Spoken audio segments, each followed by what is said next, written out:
허환구의 라디오 오늘. 여러분 안녕하십니까, 허환구입니다. 신종 코로나 바이러스가 대규모 확산으로 가느냐 마느냐의 가장 중요한 갈림길은 지역사회 감염 여부입니다. 그런데 확진자가 계속해서 늘어나면서 방역당국도 지역사회 감염과 확산 가능성을 다시 한번 언급했습니다. 방역당국에 따르면 내일부터 검사를 더욱 강화하고 의심 환자 사례를 넓히다 보면 확진 환자 수가 더 늘어날 테고요. 감염원을 추정하기 어려운 지역사회 환자도 발생할 것으로 예측하고 있다고 합니다. 현재 방역당국의 모니터링 대상은 중국을 방문한 사람들만 해당이 되고 있습니다. 하지만 현재 23명의 확진 환자 가운데는 중국 이외 지역을 방문했다 감염이 된 경우도 5명이나 됩니다. 게다가 2차, 3차 감염자도 점점 증가하고 있고요. 국내 지역사회 감염 확산을 막기 위해서라도 방역 모니터링 대상을 더욱 확대할 필요가 있겠습니다. 2월 6일 목요일 라디오 오늘 광고 듣고 시작합니다. 장성규입니다. 와우, SUV 좋은 차 타시네. 근데 타이어는 어디 건지 알고 계세요? 몰라요? SUV 전용 타이어는 넥센 로디안 GTX. 어떤 SUV에서도 잘 나가고 오래 가니까 넥센 로디안 GTX. 나도 오래 가고 싶당. 오래 쓰는 세단기는 뭘까?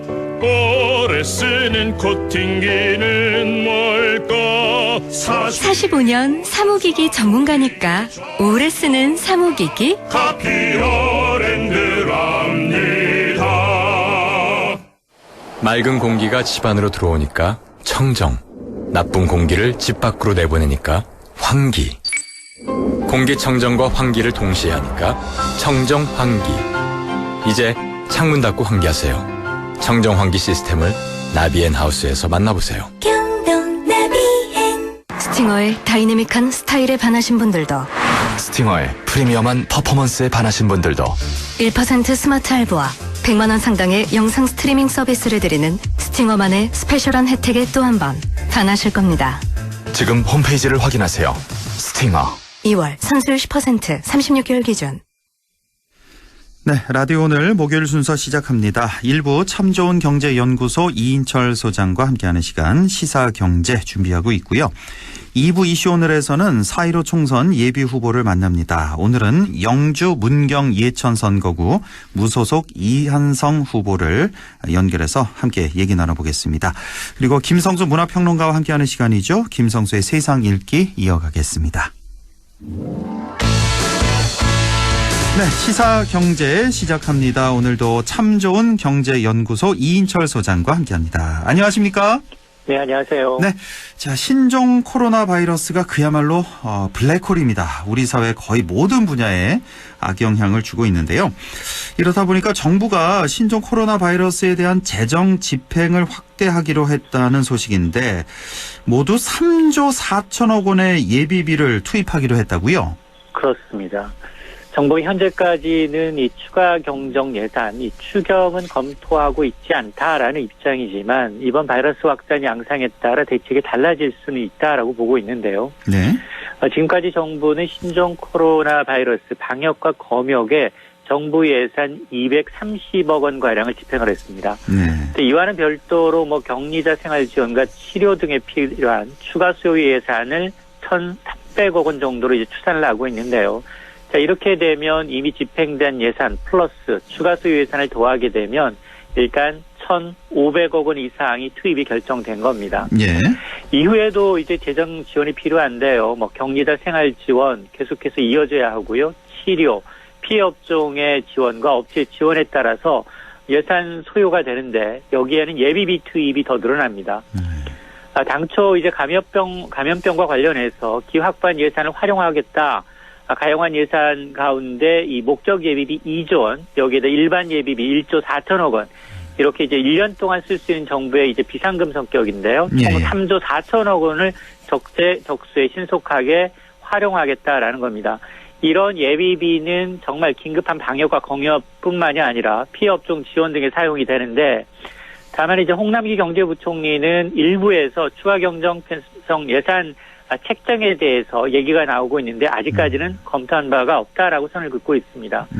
올해 예산 아직 잉크도 말하지 않았습니다. 제대로 집행되지 않은 상황에서 경제 수장으로서 이번 사태가 우리 경제에 미치는 파급 영향을 좀 더 지켜보겠다라는 의미지만 그러나 피해 규모가 커질수록 추경 편성은 좀 불가피할 것으로 보입니다. 우선 3조 4천억 원의 예비비를 투입하겠다는 소식.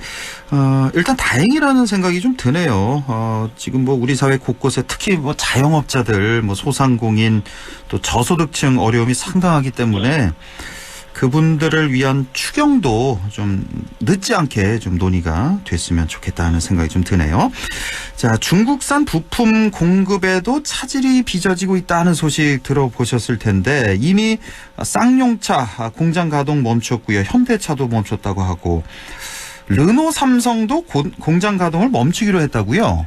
그렇습니다. 중국산 부품이 바닥이 나면서 현대차, 쌍용차에 이어서 르노 삼성도 공장 가동을 멈춥니다. 문제가 된 부품은 바로 이 배선 뭉치라고 불리는 와이어링 하네스라는 전장 부품입니다. 예. 이게 일일이 손으로 작업해야 하고요. 차량 스펙마다 제각각입니다. 그래서 인건비가 저렴한 중국산 의존도가 높은데 국내 완성차 업체들 이 부품 90% 정도를 국내 협력업체들의 중국 공장에서 만들어서 수입을 하고 있습니다. 예. 이 때문에 르노 삼성도 오늘 11일부터 공장 가동을 중단하기로 했고요. 쌍용차는 이미 지난 4일부터 12일까지 휴업이었죠. 예. 현대차도 4일부터 울산 공장 절반의 가동이 멈췄고 내일부터는 현대차 모든 공장이 문을 닫습니다. 기아차 한국 GM도 다음 주 생산 중단이 불가피한 상황인데 자, 이렇게 되면 국내 완성차 5개 업체 전체가 생산량 조절에 들어간다라는 겁니다. 예. 이 사실 11일 기준 이렇게 되면 이 피해 규모는 한 1조 원 상당이 되지 않겠느냐라는 건데요.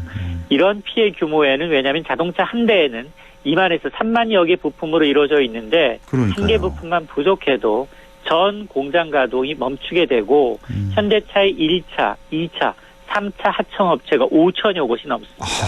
예. 이러다 보니까 이 사태가 장기화되면 피해 규모는 눈덩이처럼 커질 수밖에 없고요.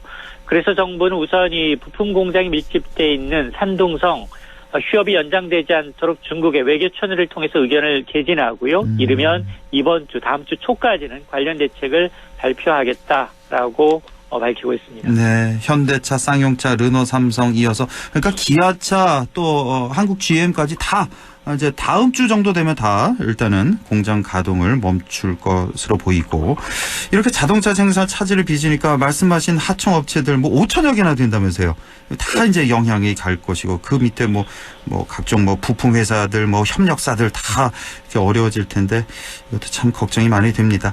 자, 마스크 대란 소식 다들 들으셨을 텐데 정부가 어제부터죠. 마스크와 손소독제 이 매점 매석에 대한 처벌을 강화한 데 이어서 해외로 대량 반출하는 것도 차단하기로 했다고요? 그렇습니다. 어제부터 마스크와 손소독제 매점 매석이 적발이 되면 2년 이하의 징역 또는 5천만 원 이하의 벌금을 물고 있습니다. 예. 대상자가 생산자와 판매자입니다. 문제는 일부 사재기에서 되파는 중간 판매상, 이 중국의 보따리상이라고 하는 따이궁인데요. 예. 수십억 원의 현금 뭉치를 가지고 와서 보건용 마스크 수백만 장씩 사서 중국에서 고가에 팔고 있습니다. 예. 이번 코로나 사태로 한국산 마스크 성능이 우수하다는 입소문이 나면서 중국 SNS를 통해서 한국산 마스크 구매 대행해준다라는 광고의 글이 수백 개, 수천 개씩 올라오고 있는 실정입니다. 그동안은 사실 알면서도 묵인했던 부분이 있죠. 이런 사재기에 대해서 정부가 뒤늦게 해외 반출 기준을 제시했는데요. 정말 오늘부터입니다. 보건용 마스크, 손소독제 국외 대량 반출을 차단하겠다라는 건데 그렇다면 대량 반출의 기준이 뭐냐? 마스크 1000장 이상, 금액 기준 200만 원 이상이면 해외 반출이 금지가 됩니다. 네. 만에 하나 이제 마스크가 1000개를 초과하거나 금액이 200만 원 이상일 경우에는 정식 수출 신고 절차를 거쳐서 관세를 내야 합니다. 정부는 이와 함께 해외에서 들어오고 있는 이 마스크나 손소독제, 위생용 장갑에 들어가는 관련 원부자재의 경우에는 24시간 신속 통관을 지원하기로 했는데 네. 이건 원활한 국내 마스크의 유통을 지원하기 위한 차원입니다. 그러니까 이 원부자재 같은 경우도 이제 중국에서 들여오는 게 많다면서요. 그래서 그렇습니다. 이것도 이 공급이 원부자재 공급이 여의치 않아서 마스크를 좀 더 만들고 싶어도 못 만든다는 그런 뉴스도 본 적이 있는데 어쨌든 이 하루라도 빨리 신종 코로나 바이러스 퇴치가 좀 됐으면 좋겠고요. 자, 이번엔 한진과 남매 전쟁 소식 좀 알아보죠. 이거 워낙 좀 복잡한 것 같아서 얼마 전에 이제 상속 문제로 시끌시끌했고 또 어머니 이명희 씨와 조원태 회장이 또 크게 다퉈서 유리창이 깨진 그런 사진도 유출된 적이 있었고요. 얼마 전부터는 장녀 조연아 씨와 또 조원태 회장 간의 또 기싸움이 아주 대단하던데 좀 복잡합니다. 이 한진가의 난 어떻게 지금 진행이 되고 있습니까? 그렇습니다. 이 재벌가 막장 드라마가 정말 출구가 없는데요. 예. 장기화될수록 기업 이미지가 추락하고 승자가 없는 패자만 있는 경영권 다툼이 이어지고 있습니다. 아마 3월 중순까지는 지분율 경쟁이 더욱 치열해질 것임을 예고하고 있는데요. 네. 이 주하나 전 대한항공 부사장이 삼각 연대를 들고 나왔습니다. 이른바 강성부 펀드, KCGI, 반도건설과 손을 잡겠다라는 겁니다. 네. 전문 경영인 체제 도입을 명분으로 내세워서 반조원태 연합을 결성했는데 삼각 연대의 총 지분율만 31.98%입니다. 지분율에서 수세에 밀린 조원태 회장 침묵하던 모친이 나서고 있고요. 여동생 조현민 씨가 조원태 회장 지지를 선언했습니다. 네. 여기에 대한항공 사후회가 한 3.8% 정도 지분율을 보유하고 있는데 마찬가지로 조원태 회장 지지를 선언한 겁니다. 이러다 보니까 누적 지지율 면에서 조원태 회장 측이 한 5%포인트 정도로 이제 이 주연아 사장을 앞서고 있는 상황인데요. 그런데 문제는 3월 주총에서 조원태 회장이 연임에 성공하기 위해서는 출석 주주의 과반 이상의 찬성을 얻어야 합니다. 네. 결국은 한진그룹의 운명은 지분 4.11%를 보유하고 있는 국민연금 그리고 소액주주 비중이 한 30% 되는데요. 이들 표심에 달려있다라는 건데 근데 한진 일가의 이미지가 워낙 좋지 않습니다. 그렇죠. 땅콩회항, 물컵값제 거기다 모자의 난까지 주촉이 임박하면서 양측한 세 모으기가 점이 가경이고 기업 이미지가 추하락이 불가피해서 누가 승리를 해도 상처뿐이 영광이다라는 지적이 나오고 있습니다. 그렇군요. 얼마 전에 왜 그 지분 다툼 조원태 회장과 그 누나죠 조연아 전 부사장 간의 그 지분 다툼이 보도가 됐었는데 일단은 조원태 회장과 그 어머니 이명희 씨 그리고 여동생 조현민 씨 이렇게 셋이 손을 잡은 거군요. 그렇게 손을 잡고 또 여기에 델타항공, 카카오 등등 손을 잡아서 한 33% 조금 넘게 지분을 확보한 거고 이제 조연아 씨만 따로 떨어져 나왔네요. 이 일가에서는 조연아 씨는 이제 KCGI 펀드 그리고 반도건설 손을 잡고 32% 가깝게 이렇게 손을 잡은 상태고 자 이렇게 됐는데 엎친 데 덮친 격인가요? 최근 논란이 되고 있는 대한항공 마일리지 개편안 이인철 소장님께서 얼마 전에 좀 다뤄주셨는데 이 개편안에 대한 공정거래위원회 조사가 시작됐다고요? 그렇습니다. 최근에 대한항공이 마일리지를 개편했습니다. 현금 복합결제 제도를 도입하면서 동시에 마일리지 적립, 사용 조건, 우수연 프로그램 이걸 대대적으로 개편했는데요. 네. 하지만 이 내용의 개편안이 계약이다라는 논란이 휩쓸린 겁니다. 그러니까요. 기존보다 마일리지 적립률은 크게 낮아지고 공제율은 높였습니다. 특히나 마일리지 사용과 관련해서 인기가 높은 장거리, 상위 클래스의 좌석 마일리지 공제율은 대폭 올렸고요. 일반석 할인 티켓의 마일리지 적립률은 대폭 낮췄습니다. 네. 이 때문에 1,800여 명의 대한항공 스카이패스 회원들이 공정위에 개편안 약관 심사를 청구했고요. 공정위가 이 사안을 들여다보고 있다는 겁니다. 네. 과거 공정위는 지난 2003년이었습니다. 대한항공과 아시아나항공이 마일리지 혜택을 축소하면서 기존 회원의 마일리지까지 소급 적용한 것에 대해서 이건 소비자에게 불합리하다. 약관법 위반이다라고 시정명령을 내렸는데요. 이번에도 마찬가지로 약관법에 따라서 개별 약관의 불공정성 판단 여부에 따라서 소비자에게 현저하게 불리하다라고 판단될 경우 이 약관은 무효화될 수 있습니다. 이렇게 되면 대한항공은 개편된 프로그램을 사용하지 못하고 약관을 수정 내지는 삭제해야 합니다.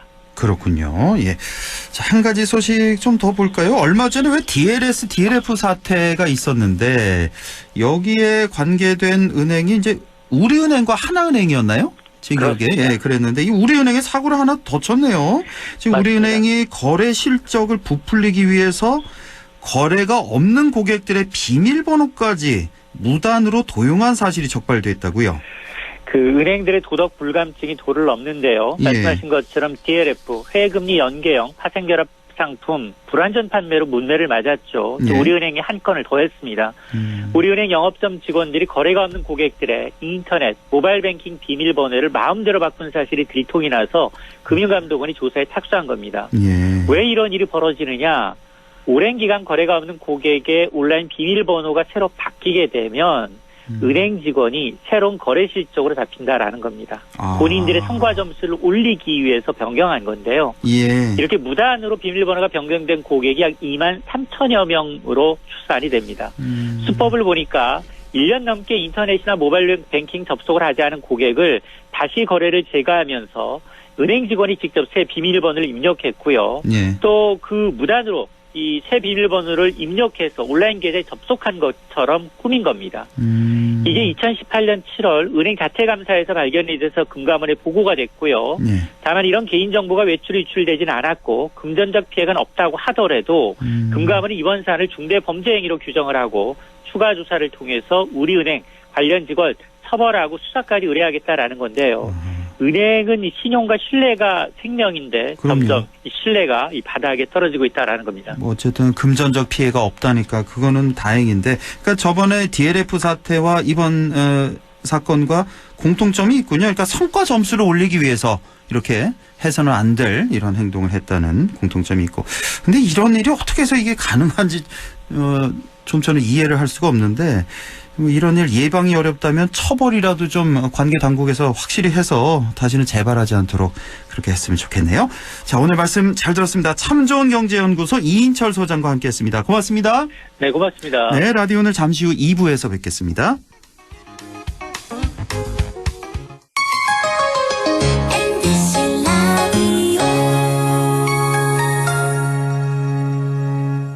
세계 최대의 유통회사가 어디죠? 월마트. 그럼 월마트가 중수도시의 작은 회사로 출발한 것도 아세요? 물론이죠. 여기에 미래를 열어가는 우리 지역의 유통회사가 있습니다. 어디죠? 바로 마음을 전해주는 곳 하나가 홈마트가 고객 곁에 있습니다. 바로 고객님의 손으로 키워주신 곳입니다. 고객의 믿음으로 크는 회사 하나가 홈마트.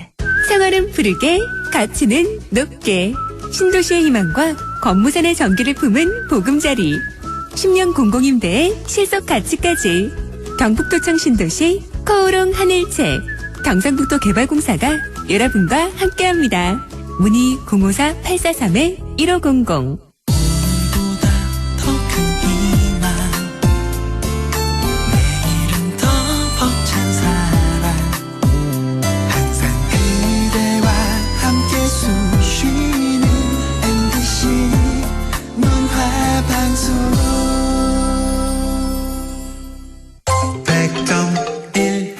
라디오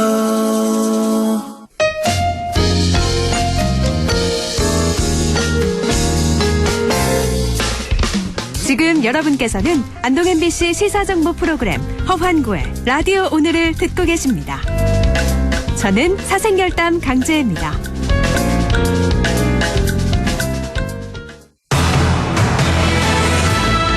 네, 6시 23분 42초 지나고 있습니다. 이슈 오늘 시작하죠. 21대 총선 오늘로 69일 앞으로 다가왔습니다. 우리 지역에 어떤 후보들이 나와서 경쟁을 펼치게 될지 궁금하시죠? 자, 오늘은 영주 문경 예천선거구 무소속 이한성 예비 후보를 만나보겠습니다. 이한성 후보님 안녕하십니까? 안녕하세요. 이한성입니다. 예, 오랜만입니다. 지난 오랜만입니다. 18대 19대 국회의원을 지내셨고요. 이번에 이제 21대 국회에 도전을 하시는 건데요. 예. 국회의원 지내보신 경험이 있으시니까요. 이번 예. 20대 국회 그 평가를 좀 해주신다면요. 예, 20대 국회는 당초 시작할 때는 이제 새누리당이었지 않습니까? 예. 새누리당이 그 당시 여당이었고 야권이 분열돼서 정말참 180석 차지한다고 경망이 좋은 상태에서 예. 막상 공천을 엉망을 하는 바람에 122석인가 없고 참패했지 않습니까? 예. 그러면서 또 122석 이외에 뭐 지원 세력이 하나도 없었어요. 네. 그러다 보니까 정말 참 그 수적으로 밀려가지고 앞으로 이제 다시 회복하기 어려운 그런 악법들이 다 통과되고 네. 정말 참 엉망진창이 된 국회가 아니었는가. 결과적으로 문제는 이렇게 행포를 부리고 뭐 독재에 가까운 이런 정치를 펴는 뒷바라지를 했는 국회가 아닌가 이렇게 평가할 수 있겠습니다. 20대 국회 당시에 그 공천의 중요성 다시 한번 절감했던 그런 국회가 되겠고 지금 문재인 정부의 경제 정책에 대해서는 어떻게 생각하십니까? 경제 정책 정말 점수를 참 주기 어려운 정도로 전방위적으로 실패한 경제 정책이었습니다. 네.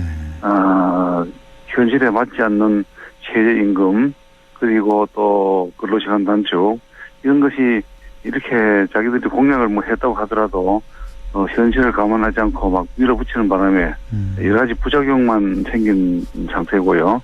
더구나 또 재벌에 대해서도 재벌의 사정 현재 재벌도 엄청 어려운 상황이 있는데도 불구하고 재벌을 뭐 개혁한다면서 핍박하고 누르고 하는 바람에 그 사기를 다 떨어뜨리고 정말 이제 기업이 가지고 있는 보유재산이 이제 다 소진되면은 세금 거두기도 어려울 겁니다 아마. 이렇게 경제가 대기업은 대기업대로 소상공인은 소상공인대로 또 영세상인 아니면 봉급생활자 전방위적으로 누구 하나 득본 상태가 없는 총체적인 난국을 좀 만들어 놨다. 참 전대미문의 경제 상황 경제 파탄이 벌어졌다. 이렇게 평가할 수 있겠습니다. 우리 사회 어떤 계층도 혜택을 보지 못한 경제 정책이었다. 이런 말씀이시고. 자, 이번에 21대 국회의원 선거 출마를 결심하시고 예비후보 등록을 하셨는데 이번에 총선 나가기로 결심하시게 된 배경은 어떻게 되십니까?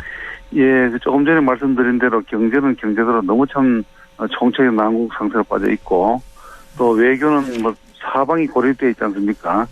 미국에 대해서 동조하지 않으면서 좀 의심만 받고 있고 뭐 중국한테 추파를 보내봤자 돌아오는 것도 없고 북한도 마찬가지고 이렇게 외교적인 고립을 또 자초했습니다. 정치인 정대로 온 국민을 도조각 냈지 않습니까?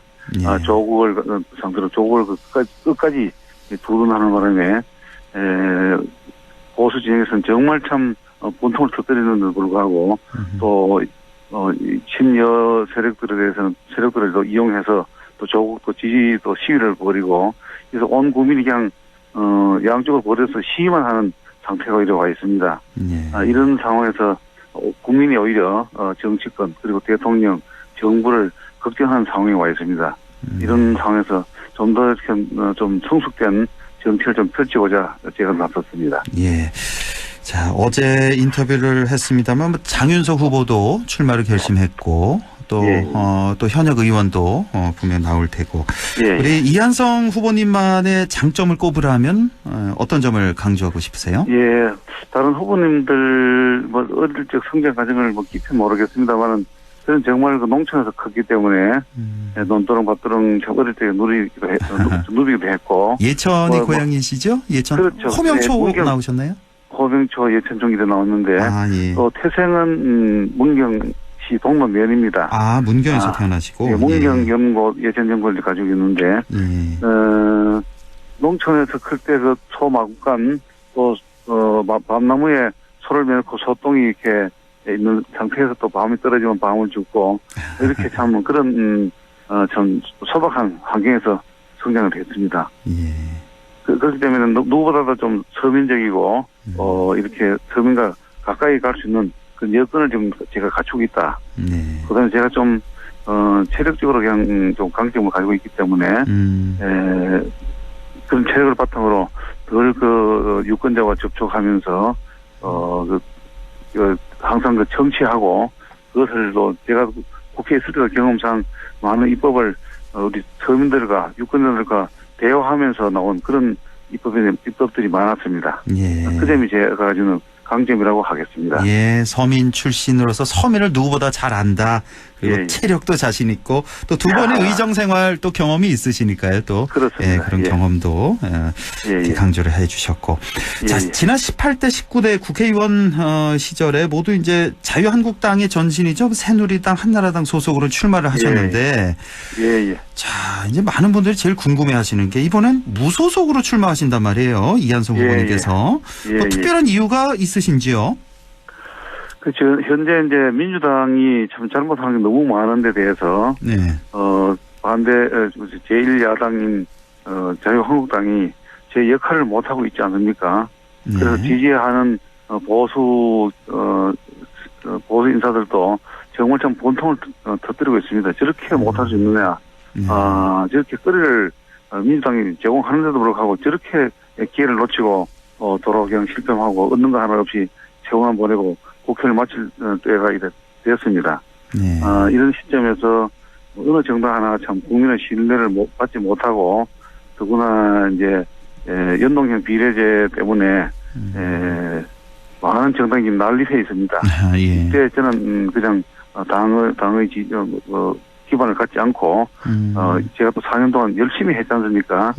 공천 떨어지고 그렇지만 서울로 가지 않고 제가 고향에 머물면서 유권자들과 함께 고락을 같이 했던 그 기반을 바탕으로 직접 유권자의 심판을 좀 받고자 출마를 결심을 했습니다. 혹시 한국당에서 영입 제안은 없었습니까? 이번에 좀 당으로 들어와서 한번 싸워봐라. 없었습니다. 그런 건 없으셨고. 아무래도 뭐 든든한 어떤 당의 배경이 있을 때보다 지금 무소속으로 하시니까 훨씬 좀 힘드시지 않을까 그런 생각도 좀 드는데. 힘이 많이 듭니다. 그런데 이제 그래요? 제가 한 4년 동안 축적하자 이렇게 또 유권자들과 호흡을 해왔고 누구만큼 유권자들과 친밀도가 높다고 생각합니다. 정말 두 번 국회의원 하는 동안에 맺지 못했던 그런 많은 인연도 맺어졌고 인맥도 두터워졌고 그래서 지지 기반이 한층 두터워졌다. 뭐 많은 힘이 들겠지만 그냥 갑작스럽게 선거에 따라 뚜고 뛰어나와서 하는 사람이라면 몇 배 더 어려울 테지만은 저는 4년 내내 준비했기 때문에 그렇게 어렵지 않다 이렇게 보고 있습니다. 지금 한국당과 새보수당에 통합하는 그 통합신당에 지금 무르익고 있는데 곧 아마 출범할 것도 같은데 그렇죠. 만약에 출범한다면 이한성 후보님 좀 어떤 변화가 좀 있을 수도 있을까요? 아마 그래 되면 좀 개혁 성향도 좀 가미가 되면서 한골 탈퇴가 되고 컷오프도 좀 고음만 외치지 않고 실제로 컷오프가 이루어지고 그렇다면 아마 공천 판도도 크게 바뀌지 않을까 그런 기대를 하고 있습니다. 통합신당에 합류하실 수도 있다는 말씀이십니까? 그런데 공천 판도가 바뀌고 이제 정말 컷오프가 좀 실제로 이루어지고 그렇게 말썽 많은 사람들을 껴안고 가지 않고 실제로 그냥 컷오프가 이루어지고 개혁 조치가 이루어진다면 기대할 수 있다고 봅니다. 이번에 요즘에 이제 선거구 조정에 대해서 얘기가 좀 있던데 지금 현재는 안동 지역구가 따로 있고 또 지금 영주, 문경, 예천 이렇게 돼 있잖아요. 이거를 이제 안동, 예천이 합치고 문경과 상주가 합치는 뭐 이런 얘기가 좀 나오고 있는데 혹시 개인적으로 어떻게 생각하세요? 선거구 획정에 대해서? 그래, 현재 선거구가 굉장히 불합리하다고, 문경 가면은 장주하고 합치지 않았다고 이제 좀 불평이 있고, 불평이 많죠. 영주도 가면은 또, 봉화와 생활들 같은데, 합치지 못했다고 이제 좀 불평을 하고 계시는데, 이게 다 그 선거구가 좀 근본적으로, 다 뚫고치지 않는 한, 항상 이런 불만이 있습니다. 그러니까 지금 또 선거 앞두고 지금 불과 선거가 오늘 69일 전이니까 이런 시점에서 아직도 선거를 고민하기는 사실 전면 개편하기는 어렵고 그냥 최소한으로 고쳐야 되지 않는가 그렇게 생각합니다. 그렇군요. 지금 영주, 문경, 예천 지역의 가장 시급한 현안은 무엇이라고 생각하십니까? 이제 각 지역마다 다 인구가 줄고 참 크게 참 기업이 뭐라고 할 만한 게 없어서 다 지금 객지를 나가고 있고 전국적인 현상입니다만 출산이 떨어지고 정말 대한민국이 이제 노쇠화하는구나 하는 현안이 이제 전반적으로 있습니다. 거기다가 이제 영주에서는 지금 오랜만에 좀 생산 회생 기반이라고 할 수 있는 그런 베어링 국가산업단지 이런 게 있고 예. 문경, 예천, 영주에 공통되는 동서횡단 철도가 있고 또 점촌에는 아마 또 내륙도 남부 내륙 철도가 있고 이렇게 새로운 또 교통망이 형성되는 만큼 예. 여기에 따른 도시 재생, 도시 재구성 이런 게 좀 이제 현안돼 있고 또 특히 또 예천은 지금 도청 신도시를 끼고 있는데 예. 신도시와 예천의 이 공동 번영 현재는 신도시의 경제권을 다 뺏기고 있습니다.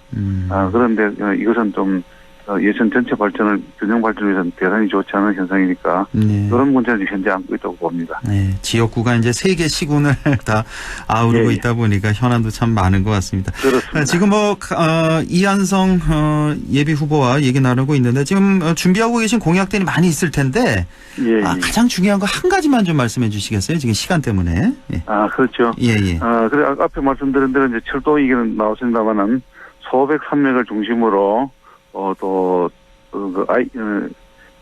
좀 그 산업 기반 시설 이런 것을 확충하고 네. 관광 자원화하는 것이 제 아이디어라고 보고 있습니다. 예, 기반 시설 확충하고 관광 자원화 사업. 관광 자원을 개발하는 것. 네. 이것이 아마 이제 실업도 좀 해소하고 그렇죠. 관광 자원에 따른 이렇게 많이 확충될 거로 봅니다. 네, 우리 지역에 다 비슷비슷한 것 같아요. 인구 문제, 네. 그렇죠. 일자리 문제, 관광 활성화 문제 이런 게 다 공통된 어떤 현안이라는 생각이 좀 들고 지금 영주댐하고 석포제련소 같은 환경 문제가 지금 산적해 있잖아요. 지역구에. 예.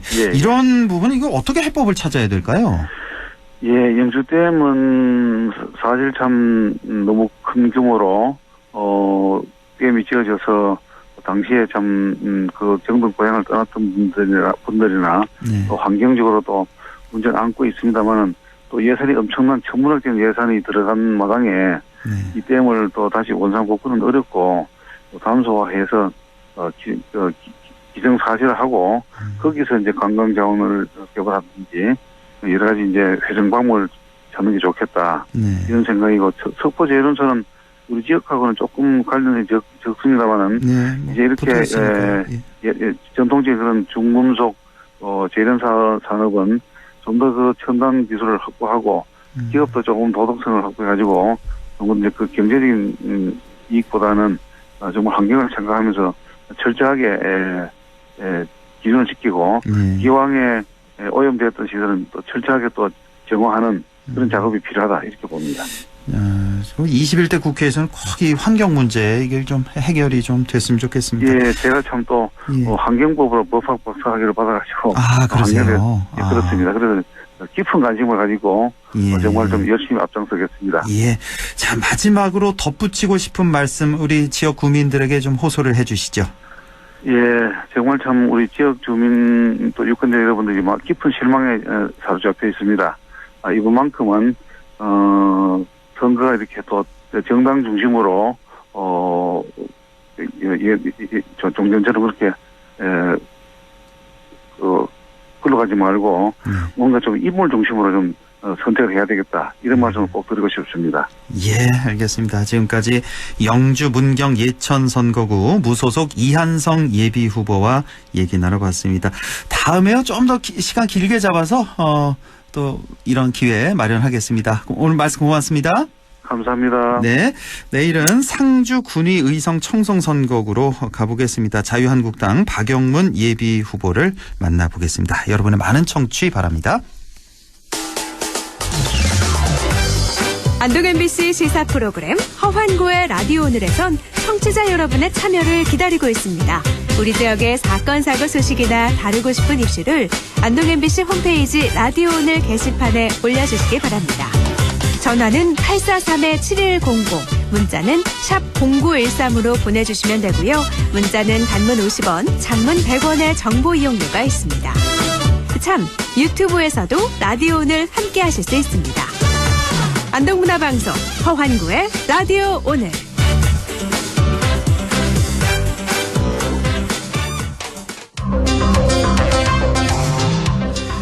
네, 김성수의 세상 읽기 시작합니다. 김성수 문화평론가와 함께하겠습니다. 안녕하십니까? 안녕하세요. 김성수입니다. 네, 온통 세상이 다 신종 코로나 바이러스 얘기니까요. 이 관련된 얘기 안 할 수가 없는데 오늘은 이 중에서도 가짜 뉴스를 좀 확실히 좀 짚어봤으면 좋겠어요. 저는 지금 떠도는 가짜 뉴스 중에 제일 먼저 생각나는 게 우리 정부 차원에서 중국에 마스크 300만 개를 보냈다. 지금 우리나라 사람들 쓸 마스크도 모자른데 중국에 이렇게 보내도 되냐? 이 얘기가 지금 나오고 있는데 이거 좀 확실히 좀 말씀해 주시죠. 예, 이 내용은 지난 1월 30일에 외교부가 발표한 내용에 근거를 한 겁니다. 네. 그런데 외교부 발표 내용은요. 네. 우한 지역 내 긴급 의료물품 조달의 시급성 및 특수성을 감안해서 민관이 협력해서 마스크 200만 장, 의료용 마스크 100만 장 및 방호복, 보호경 및 각 10만 개 등 의료물품을 지원키로 하고 이 중 일부를 우한 내 우리 교민의 귀국 지원 임시 항공편을 통해서 우한에 전달 계획이다 이렇게 밝히면서요. 예. 이 지원이 중국 유학 총교회 그리고 중국 우한대 총동문회 측에서 물품을 제공하고 정부가 항공기나 대중교통이 차단돼 있는 우한의 특성을 감안해서 물자를 긴급 공수할 때 지원해주는 방식으로 이루어질 예정이다. 이렇게 보도자료에서 다 설명을 했어요. 예. 그러니까 이게 무슨 말이냐면 정상적인 상황이면은 민간이 알아서 다 할 거예요. 그런데 그렇죠. 지금 우한은 완전히 교통이 다 막혀 있는 상태고 이동도 좀 힘들어서 교민들이 우리나라 비행기를 타고 전세기를 타고 오실 때도 영사들이 가가지고 셔틀버스 직결하는 데를 알려주고 거기서 모시고 왔잖아요. 예. 그러지 않으면 택시나 이런 것들 안 다니는 곳이란 말이에요. 그러니까요. 예. 그럼 민간이 어떻게 거기까지 가는 비행기 편도 없고 거기까지 가서도 어떻게 전달하겠습니까? 그러니 그렇죠. 정부에서 그 부분을 해결해 주겠다라고 하는 겁니다. 그런데 이거를 가지고 이제 민경욱 의원 같은 경우는 바로 때늦은 판단을 국민 혈세로 메워야 되는 한심한 상황인데 왜 하필이면 200만 개인 줄 알겠다. 묻고 더블로 간 것이다. 이런 식으로 얘기를 했고 중국 사람이 먼저다. 한국 사람은 먼지다. 이렇게 얘기했고요. 그리고 또 이외에도 뭐 김성원 대변인 같은 경우도 지금 거리 매장에 마스크가 동일한 상황이다. 그러면서 마스크가 비어있는 사진을 찍어 올리고 그런데 여기 중국에다가 마스크를 갖다 지원해 준다는 건 우리 국민이 쓸 마스크가 없어지는 거 아니냐 이런 얘기를 했고요. 또 2월 3일날 자유한국당 황교안 대표 같은 경우는 국회에서 우한 폐렴대책 태스크포스 회의를 주재를 하면서 국내외 마스크가 동일하고 가격이 치솟아 국민은 마스크를 구하지 못해 발을 구르고 있는데 중국에 300만 개를 보내는 것이 합당하고 다급한 일인지 의문이다. 이렇게 얘기를 했어요. 그랬죠. 예. 그러니까 이게 앞뒤가 안 맞는 것이 그리고 일단 지금 현재 우리 그 마스크가 뭐 품절됐다 없다 이렇게 얘기를 하시지만 혹시 약국에 들어가서 마스크 사보셨나요? 예, 사봤어요. 그저께 봤는데 있던데요. 우리 지역은 있던데. 근데 뭐 앞으로 구하기는 힘들다고 그런 얘기는 하더라고요. 그러니까 있기는 충분히 구하기 있더라고요. 힘들다는 소리는 다 어디서 나오는 거냐면 되게 인터넷에서 대량으로 살 수 있는 쇼핑몰 또 뭐 이마트 같은 경우에는 뭐 트레이더스 같은 그런 곳 있지 않습니까? 대량으로 구매하는 곳. 이런 곳들을 다니면서 중국인들이 싹쓸이를 하고 있고 그리고 지금 현재 하루에 800만 장씩 찍어낼 수 있는 능력이 있다고 합니다. 그리고 최대한 뭐 1,300만 개까지도 가능하다고 하더라고요. 당연합니다. 우리 이 마스크 같은 경우는 크게 돈이 안 되는 상황이라서 그 대형 공장이 있는 건 아니지만 그 대신 마스크를 찍어낼 수 있는 기술력을 갖고 있는 공장들이 굉장히 많아요. 그래서 이 공장들에서 한꺼번에 힘을 내면 하루에 1,000만 개 이상을 찍어낼 수가 있는 상황인데 문제는 중국 사람들이 바이어들이 거기 가가지고 공장 하나를 그야말로 독점해서 우리한테만 제공해줘 그러면서 웃돈 주고 이런 일들이 벌어지는 거예요. 그러니까요. 쉽게 말해서 민간에서 정상적인 유통을 방해하는 매점 매석이 이루어지고 있는 겁니다.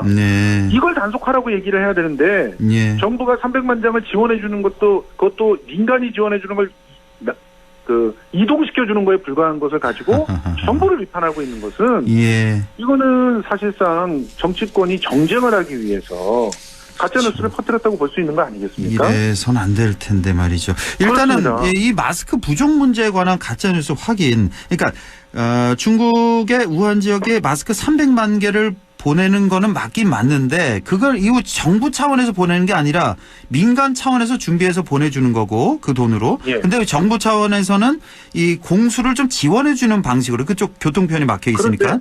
예. 이 부분에 대해서 이런 또 반박을 했어요. 이 우한대 총동문회 회장이 예. 민주당의 박정 의원이다.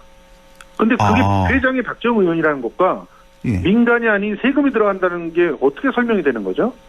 그러니까 세금으로 사는 게 아니라는 것은 인정을 하셔야 될 텐데 그걸 인정도 안 하고 지금 뭐 미디어 특별위원회 등등에서 이제 쭉 성명서를 뿌렸어요. 예. 근데 거기 보면 박정 의원이 민주당 의원인데 여기 우한대 총동문회장이기 때문에 그러니까 결국 정부가 제공하는 거다 이런 3단 논법을 쓰는데 이거는 전제 자체가 완전히 잘못되어 있는 문논리고요. 예. 그리고 지금 실제로 300만 장이 다 전달될 수도 없었습니다. 네. 두 편의 전세기로 마스크는 지금 11만 장, 그리고 방호복 보호경이 4만 개 전달됐고요.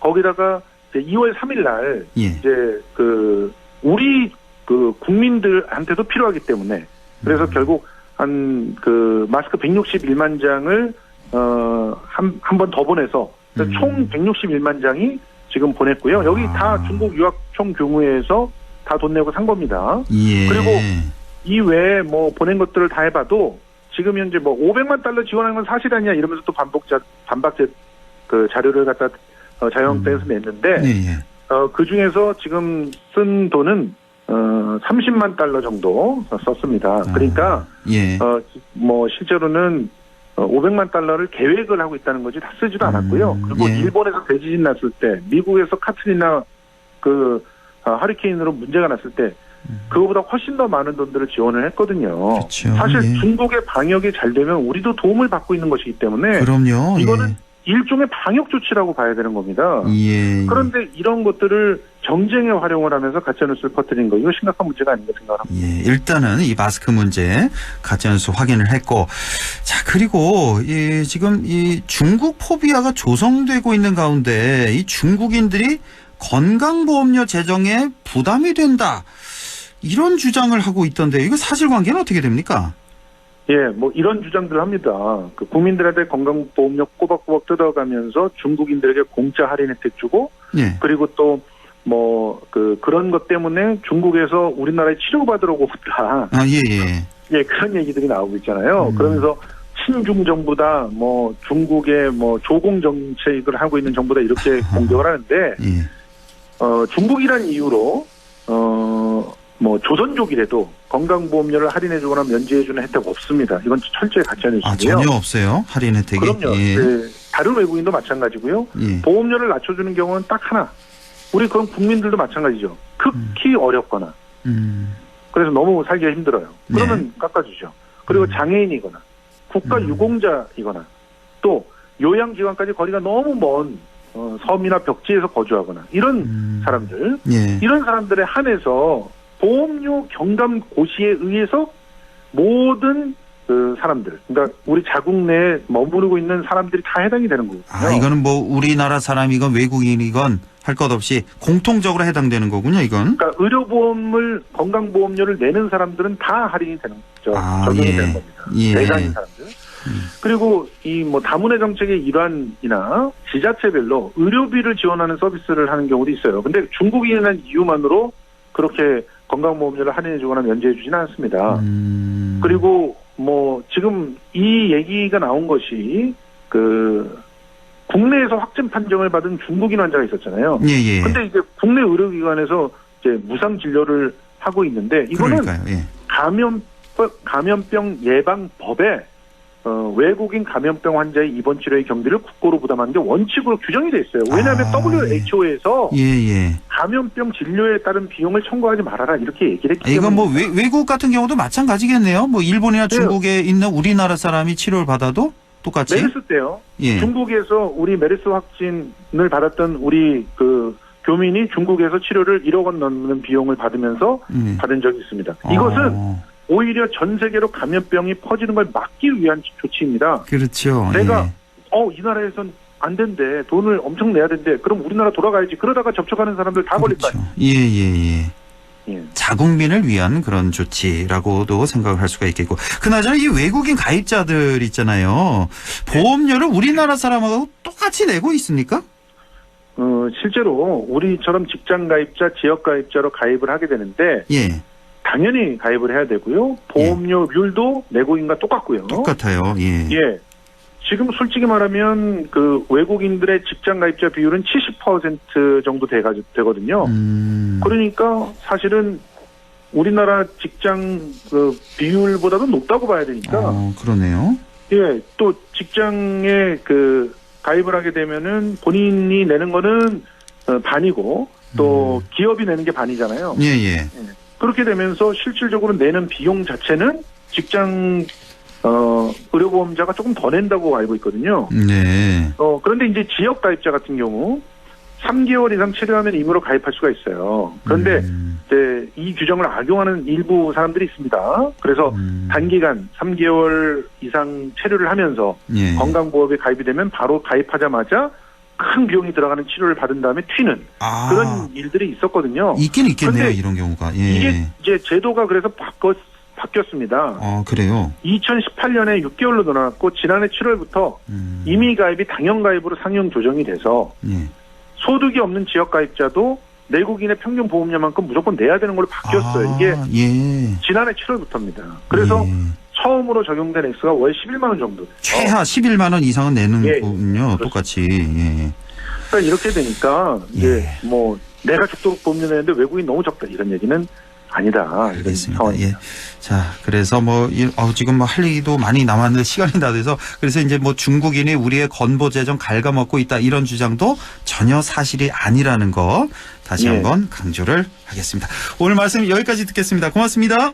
고맙습니다. 네, 지금까지 김성수 문화평론가였습니다. 네, 날씨 알아보죠. 김도현 캐스터 전해주세요. 네, 어제도 날씨가 많이 춥다는 소식을 전해드렸는데요. 오늘은 어제보다 기온이 더 떨어지면서 한파 절정을 보인 하루였습니다. 북극 상공에서 찬 공기를 가두며 빠르게 맴도는 제트 기류가 남쪽으로 쳐졌기 때문이고요. 이 틈에 둑이 터진 것처럼 영하 50도 안팎의 북극 냉기가 한반도를 향해서 쏟아져 내려와서 그렇습니다. 그래도 내일 아침까지만 잘 견뎌주시면 되겠습니다. 내일 아침까지 강추위가 이어진 뒤에 낮부터는 찬바람이 조금씩 잦아들면서 추위가 차츰 누그러지겠습니다. 주말에는 평년 기온을 회복할 텐데요. 주말과 휴일 내내 날씨 상황은 무난한 가운데 이맘때 겨울 날씨가 이어지겠습니다. 심지어 다음 주는 아침과 낮 기온 모두 영상권으로 예보가 돼 있습니다. 활동하기는 훨씬 더 편하겠습니다. 요즘 같은 날씨에 건강 잃기 쉬운데요. 옷차림 따뜻하게 해주시고요. 개인 위생 관리도 철저하게 해주셔야겠습니다. 특히 신종 코로나 바이러스 감염증이 계속 확산되는 가운데 독감 등 호흡기 질환도 퍼질 수 있어서 마스크와 함께 철저한 개인 위생 관리도 필요합니다.